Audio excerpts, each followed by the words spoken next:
Hello students, I welcome you all once again to this channel Prabhavi competition. अब मैं सबका स्वागत करता हूं दोस्तों, और आशा और उम्मीद करता हूं कि आप सभी बहुत ही अच्छे होंगे और आपकी तैयारी भी बहुत अच्छे से चल रही होगी। दोस्तों, जैसा कि हम जानते हैं कि ये सीरीज एंशिएंट हिस्ट्री की इनिशियली स्टार्ट हुई है एंड ये सीरीज कंटिन्यू रहेगी। एंशिएंट के बाद हम लोग मिडिवल देखेंगे, मिडिवल के बाद हम लोग मॉडर्न हिस्ट्री देखेंगे एंड सो ऑन। ये कंटिन्यू रहेगी, जो कि बिल्कुल सिंपल अप्रोच होगा हमारे डिफरेंट एग्जामिनेशंस के फैक्चुअल क्वेश्चंस के लिए। ठीक है, बहुत इंपॉर्टेंट है डिफरेंट एग्जाम की। अगर आप तैयारी करते हो, प्रीलिम्स की तैयारी करते हो, तो बहुत इंपॉर्टेंट हो जाता है ये सेशन।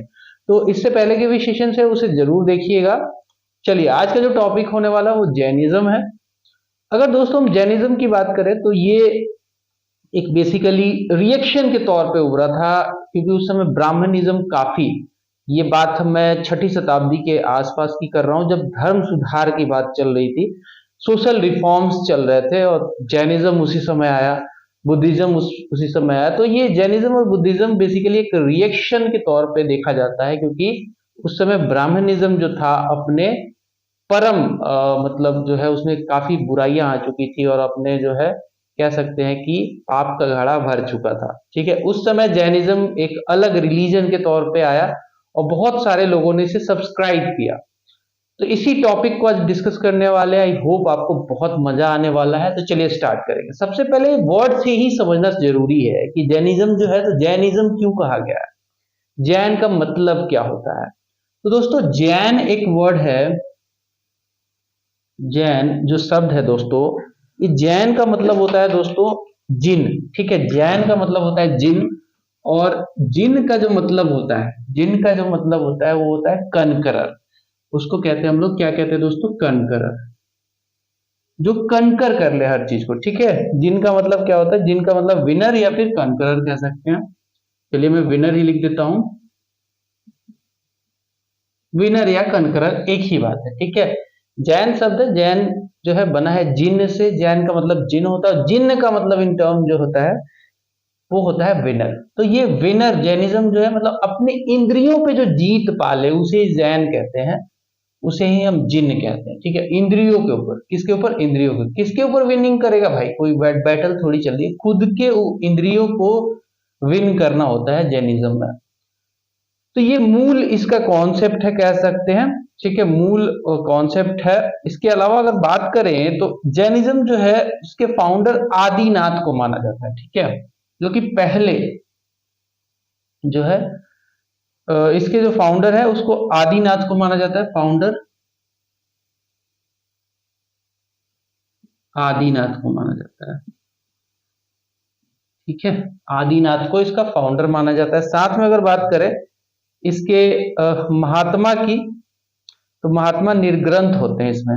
ठीक है, महात्मा जो है निर्ग्रंथ होते हैं। तो बेसिकली जैन जो है जिन से बना है।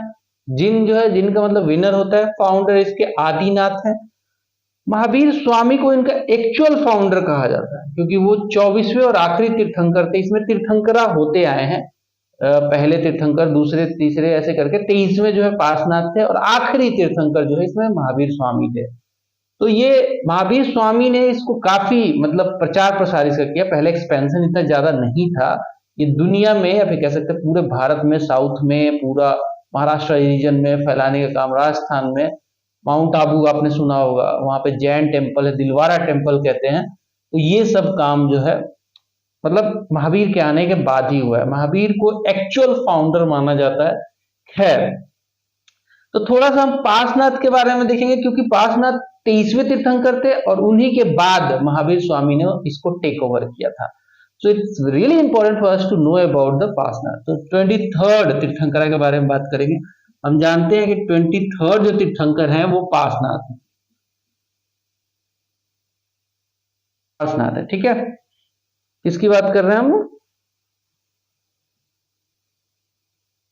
पार्श्वनाथ की। ठीक है, तो पार्श्वनाथ के बारे में कुछ फैक्ट्स जानना बहुत जरूरी है, क्योंकि एग्जाम में पूछता है। सबसे बड़ा फैक्ट तो यही है कि ये कौन से नंबर के तीर्थंकर थे। ये 23वें नंबर के तीर्थंकर थे। बहुत इंपॉर्टेंट फैक्ट ये है कि ये 23वें नंबर के तीर्थंकर थे। साथ में ये काशी, उस समय जो काशी हुआ करता था, वहां के राजा के बेटे थे। ठीक है, वहां के राजा के बेटे थे, तो काशी से बिलोंग करते थे।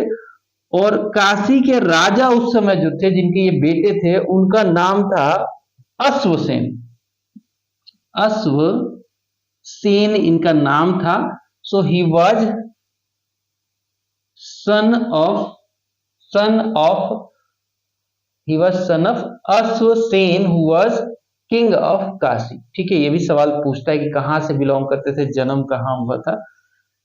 जन्म वहां बड़े हुआ था, लेकिन इनकी जो कर्म भूमि रही वो बिहार के आसपास की रीजन रही। खैर, तो इनके जो बर्थ हुआ, ऑफ कोर्स बर्थ जो हुआ वो काशी वाला जो एरिया है, यानी कि बर्थ जो है इनका वो वाराणसी में हुआ। वाराणसी में हुआ। कहाँ पे हुआ? वाराणसी, बनारस भी जिसे कहते हैं, वहीं पे इनका जन्म होता है। और इन्होंने अपने फॉलोअर्स को बोला था कि चतुर्यम आप लोग फॉलो करो। अब वो हम कहेंगे कि चतुर्यम होता क्या है। इनकी मेन जो शिक्षा थी वो चतुर्यम तक लिमिटेड थी। कहते थे कि चतुर्यम फॉलो कर लो तो आप जो है जिन बन सकते हो, अपनी इंद्रियों को जीत सकते हो, विनर बन सकते हो, समाज में आपको हर ज्ञान होगा, हर डिसीजन का आपको हर बात समझ में आएगी। कई बार बहुत मुश्किल सवाल होते हैं जो हम नहीं समझ पाते हैं, वो धर्म हमें सिखा देता है। कई बार इंद्रियों पे कंट्रोल होता है। तो इन्होंने चतुर्यम की बात की, तो हम चतुर्यम देखेंगे। उससे पहले मैं इसको थोड़ा सा मिटाता हूं, ठीक है, जस्ट वेट। चतुर्यम की बात करेंगे, मैं देख लेता हूं कि रिकॉर्डिंग भी सही से चल रही है। बिल्कुल चल रही है। चलिए, तो चतुर्यम की बात करेंगे तो 4 बातों पे इनकी फोकस थी। ठीक है, हम बात कर रहे हैं किसकी? पार्श्वनाथ की, 23वें तीर्थंकर की।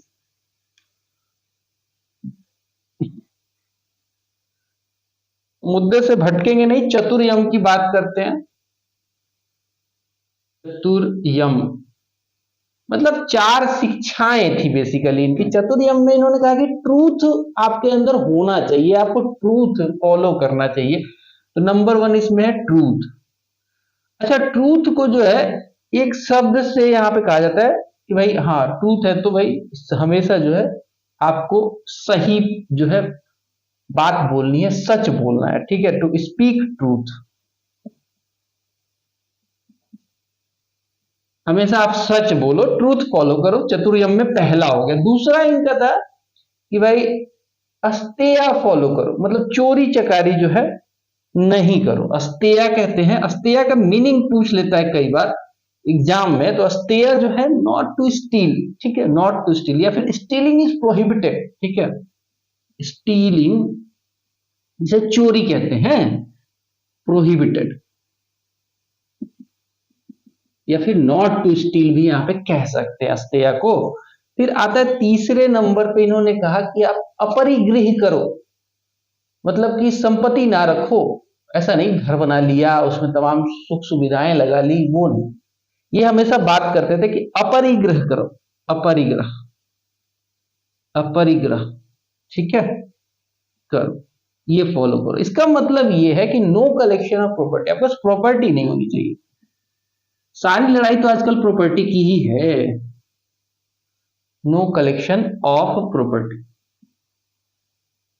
इन्होंने बात की। इसके अलावा इन्होंने एक और यम की बात की चतुर्यम में, वो है नॉन वायलेंस, अहिंसा, नॉन वायलेंस। चाहे वो जानवर को लेके हो, चाहे इंसान को लेके हो, किसी भी तरीके का वायलेंस ना करो। ठीक है, that is avoiding violence, non violence, और अवॉइडिंग वायलेंस भी कहते हैं इसको। ठीक है, ये 4 यम को चतुर्यम कहा गया है, जो कि पार्श्वनाथ ने कही है। किसने कही है? 23rd तीर्थंकर ने कही है। तीर्थंकरा ने ये बात कही है, पार्श्वनाथ साहब ने। इसमें पांचवी चीज जो है, पांचवी चीज सेलिबेसी जो है वो जोड़ी थी। किसने? पांचवी चीज सेलिबेसी जो है कि भाई आप सेलिब्रेट रहो। ठीक है, सेलिब्रेट रहो, वो जोड़ी थी किसने? वो जोड़ी थी महावीर स्वामी ने, 24वें तीर्थंकर ने, सेलिबेसी। ठीक है, कि आप सेलिब्रेट रहो। तो ये 4 जो है चतुर्यम इन्होंने कही। पांचवी मैंने बताई कि वो जोड़ी थी सेलिबेसी वाली। किसने जोड़ी थी? ये जोड़ी थी 24वें तीर्थंकर महावीर स्वामी साहब ने जोड़ी थी। ठीक है, इतनी बात आपको समझ में आई। कहा जाता है कि ये सब चीजें फॉलो कर लोगे ना, ये सब चीजें फॉलो करोगे तो डेफिनेटली आप जो है जिन बन सकते हो, अपनी इंद्रियों को कनकर कर सकते हो। बट इतना आसान नहीं था। महावीर स्वामी को काफी वक्त लग गया था ये करने में। तो ठीक है, लगता आसान है बट होता इतना आसान है नहीं। खैर, अब जब इनकी बात कर ली हमने तो हम कुछ बात अब कर लेते हैं महावीर स्वामी के, जो कि 24वें तीर्थंकर थे और आखिरी तीर्थंकर हुए। इसके बाद से कोई तीर्थंकर नहीं हुआ। तो सबसे इंपॉर्टेंट महावीर स्वामी ही है ऑफ कोर्स। महावीर स्वामी की बात करेंगे हम, जो कि कितने नंबर के तीर्थंकरा थे? 24 तीर्थंकरा थे, 24 नंबर के तीर्थंकरा थे। तो इनके बारे में फैक्ट्स हम देख लेते हैं। इनके जन्म से लेकर इनकी तमाम चीजों को जानना बहुत जरूरी है, एग्जाम में वही पूछ लेता है। तो इनका बर्थ जो है सबसे पहले किस साल में हुआ था पूछ लेता है। 72 साल जिए थे। तो ये 540 बीसी में इनका जन्म होता है। ठीक है, 540 बीसी में इनका जन्म होता है। कुंडल ग्राम, जिसे वैशाली में एक जगह है कुंडल ग्राम, वहां पे गांव जैसा ये जगह था, वहां पे इनका जन्म होता है। तो प्लेस ऑफ बर्थ कह सकते हैं, प्लेस जो है ये कुंडल ग्राम। कुंडल ग्राम जो कि कहां पे पड़ता है? वैशाली में। वैशाली जो कि बिहार में ऑफ कोर्स, यहाँ पे इनका जन्म होता है। और ये अच्छे खासे घराने में जन्म होता है। ये खुद जो है क्षत्रिय थे, ब्राह्मण वगैरह नहीं थे, खुद क्षत्रिय थे। और ब्राह्मणों के जो उस समय जो उनकी विकार आ चुके थे ब्राह्मणिज्म में, उससे बड़े परेशान रहते थे। ठीक है, तो ये जो है इनके फादर जो थे सिद्धार्थ साहब, he was the head of the जैंत्री क्लैन। ठीक है, जैंत्री क्लैन क्षत्रिय से बिलोंग करते थे, जैसे सुना कि क्षत्रिय थे। ठीक है, वर्ण व्यवस्था में जो है ब्राह्मण, क्षत्रिय, वैश्य और फिर शूद्र आता था। तो ये जो थे ये क्षत्रिय थे और ब्राह्मणों से काफी परेशान थे। तो इनफैक्ट यही नहीं, महावीर स्वामी ही नहीं, बुद्ध, महात्मा बुद्ध भी क्षत्रिय थे। ठीक है, वो भी क्षत्रिय थे। तो इनकी जो है मेनली जो है ब्राह्मणों से उनकी मतलब जो दिक्कतें थी उस समय ब्राह्मणिज्म में, कि भाई मतलब काफी ज्यादा जटिल कर दिया था हर व्यवस्था को, उससे परेशान थे ये लोग। तो इनके फादर का नाम था सिद्धार्थ था। ठीक है, सिद्धार्थ इनके फादर थे, सिद्धार्थ। और ये जो थे ये क्लैंस के हेड थे। जंत्री क्लैन बोलते हैं, जंत्री क्लैन के ये मुखिया थे, हेड थे। कौन थे? ये सिद्धार्थ साहब, इनके बेटे थे ये। ठीक है, तो अच्छे खासे घराने से ये बिलोंग करते थे। इसके अलावा बात करें कुछ और फैक्ट, इनकी माता जी का नाम त्रिशला था। त्रिशला या फिर विदेहा दत्ता भी कहते हैं। ठीक है, इनकी माता जी का नाम त्रिशला था, या फिर इनके माता जी का एक और नाम था विदेह दत्ता, विदेह दत्ता। अब एक स्टोरी है, यहाँ पे स्टोरी है, एक फैक्ट है इनके बारे में कि ये जो त्रिशला थी, इनका संबंध था चेटक से, जो कि उस समय वैशाली यानी कि लिच्छवी रिपब्लिक के हेड हुआ करते थे। चेटक की ये पुत्री थी, चेटक की ये क्या थी? सिस्टर थी इनफैक्ट। ठीक है, जो कि वैशाली क्लैन के हेड हुआ करते थे। वैशाली में जो बज्जियों का समुदाय था या फिर लिच्छवियों का जो समुदाय था, उस रिपब्लिक के हेड हुआ करते थे। सी वाज द सिस्टर, कह सकते हैं सिस्टर ऑफ चेटक। चेटक जो था वो उस समय वैशाली में ये लिच्छवी गणराज्य का, लिच्छवी रिपब्लिक का ये हेड हुआ करता था। तो he was the head of, लिख सकते हैं लिच्छवी रिपब्लिक, लिच्छवी रिपब्लिक, आरईपी लिख देता हूं। ठीक है, तो ये सिस्टर थी, ये किसकी? चेटक की ये सिस्टर थी, लिच्छवी रिपब्लिक से बिलोंग करती थी।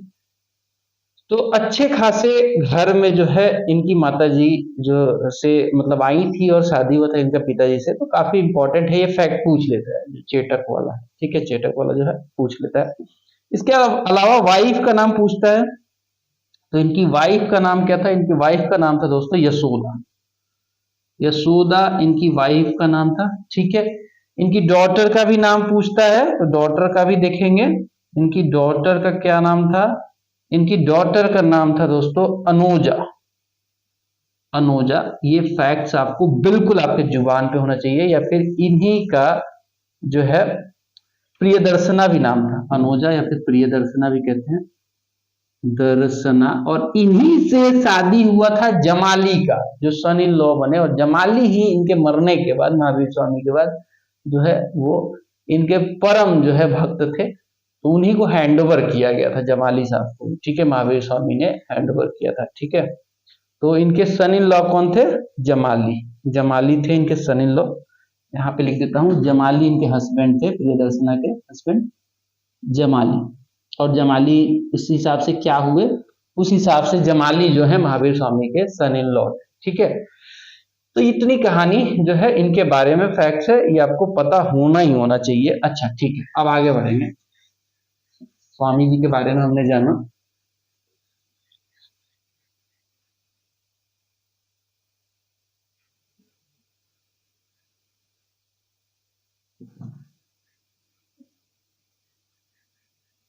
ओके, तो चलिए अब हम बात करते हैं दोस्तों अब कुछ और फैक्ट की। जो कैवल्य की बात करेंगे तो कैसे कैवल्य मिलेगा, इनको जो है कैवल्य की प्राप्ति होती है, जिसे हम नॉलेज कहते हैं।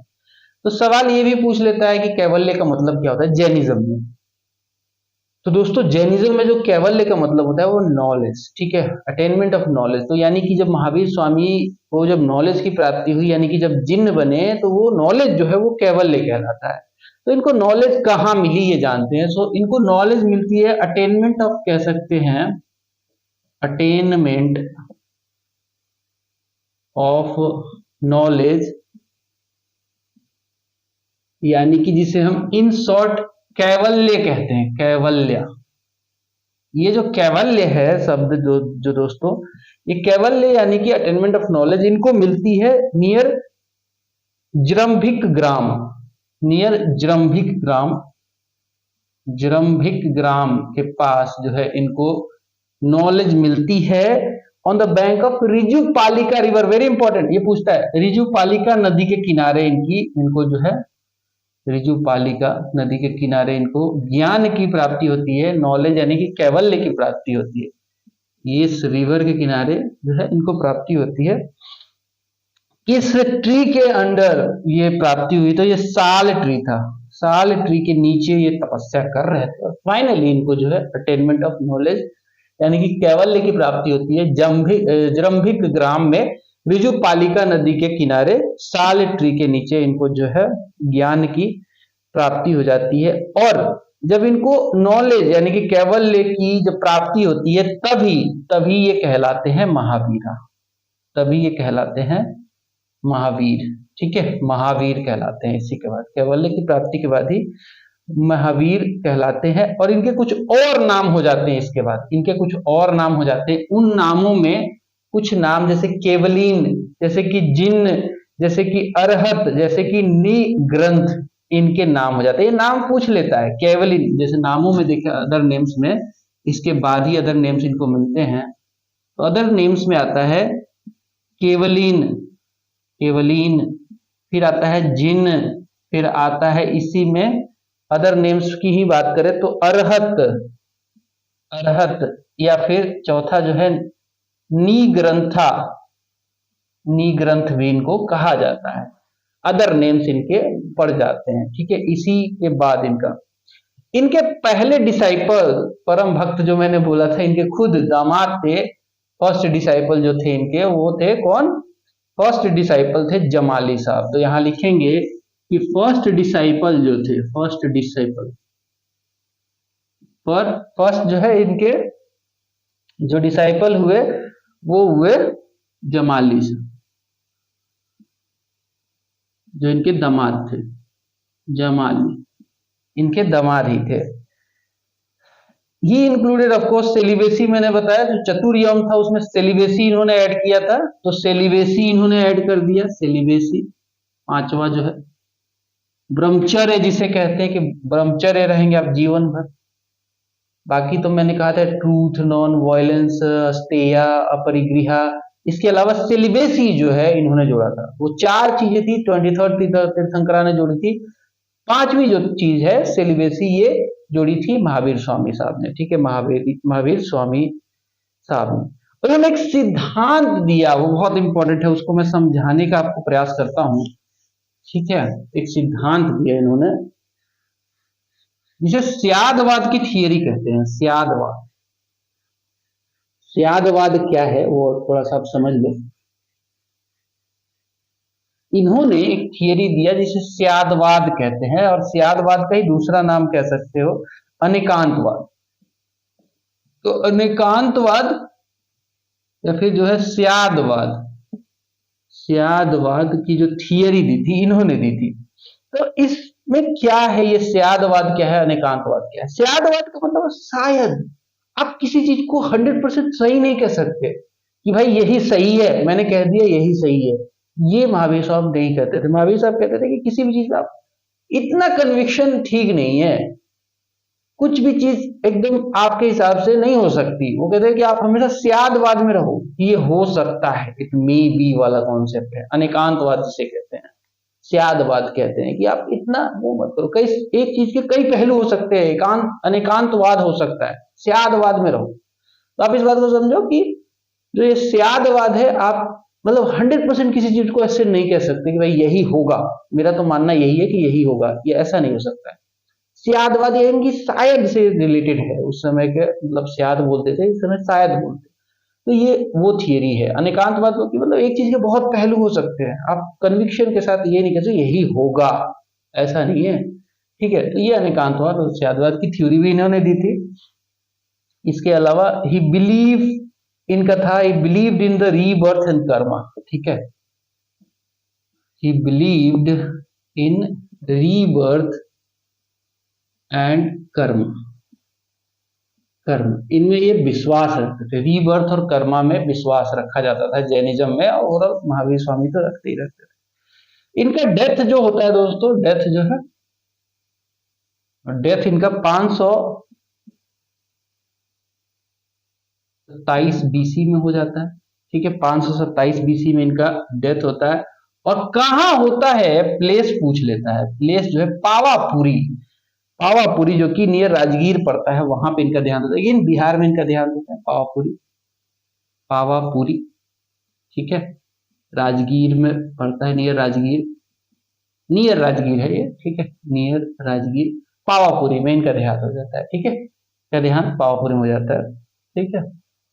ये बातें इनके बारे में, स्वामी जी के बारे में, महावीर स्वामी के बारे में थी, ठीक है। इतना जो है फैक्ट आपके लिए जैनिज्म से बहुत है।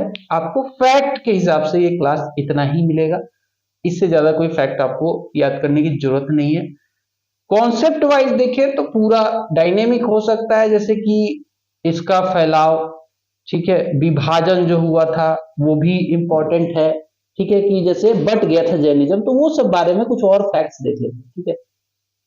कुछ और फैक्ट्स देख लेंगे कि श्वेतांबर और दिगंबर में ये बट गया था, ठीक है। श्वेतांबर और दिगंबर में, श्वेतांबर ऐसे लोग हुआ करते थे जो कि व्हाइट क्लैन पहनते थे, व्हाइट कलर का कपड़ा पहनते थे, और दिगंबर जो होते थे बिल्कुल न्यूड, आज भी आपको देखने को मिल जाएंगे, न्यूड, बिल्कुल कुछ नहीं पहनेंगे, नग्न रहते हैं, ठीक है।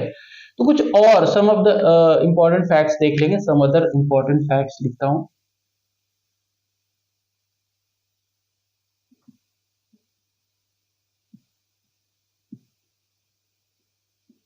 कुछ और इंपॉर्टेंट फैक्ट्स की बात करेंगे। उसमें सबसे पहला फैक्ट जो होगा कि जो एक जैन कॉन्ग्रीगेशन जिसे कहते हैं, कॉन्ग्रीगेशन, उसके प्रेसिडेंट कौन थे, ठीक है। जैन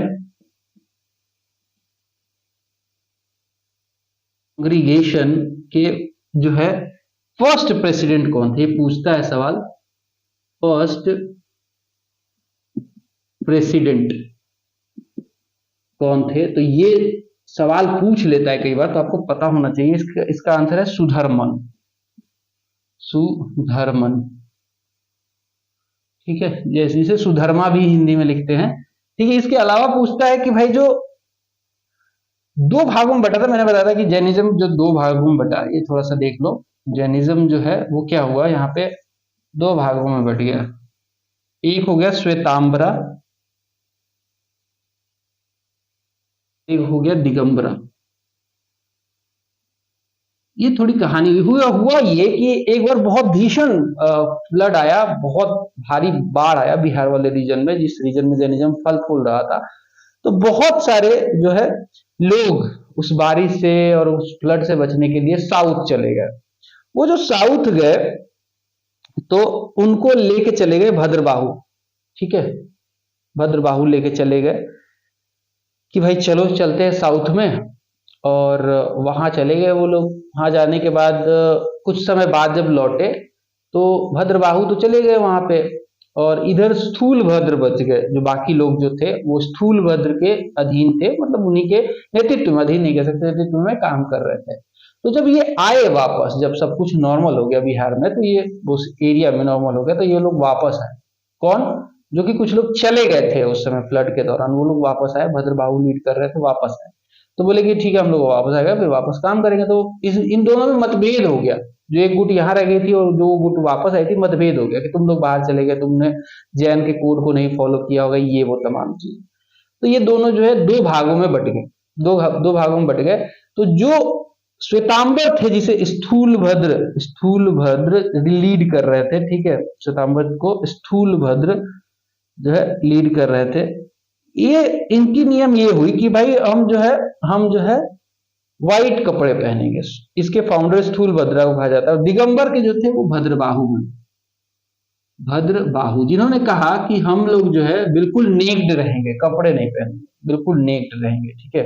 तो श्वेतांबर और दिगंबर की ये कहानी है, ठीक है। एक और सवाल पूछता है, वो भी लिखते हैं।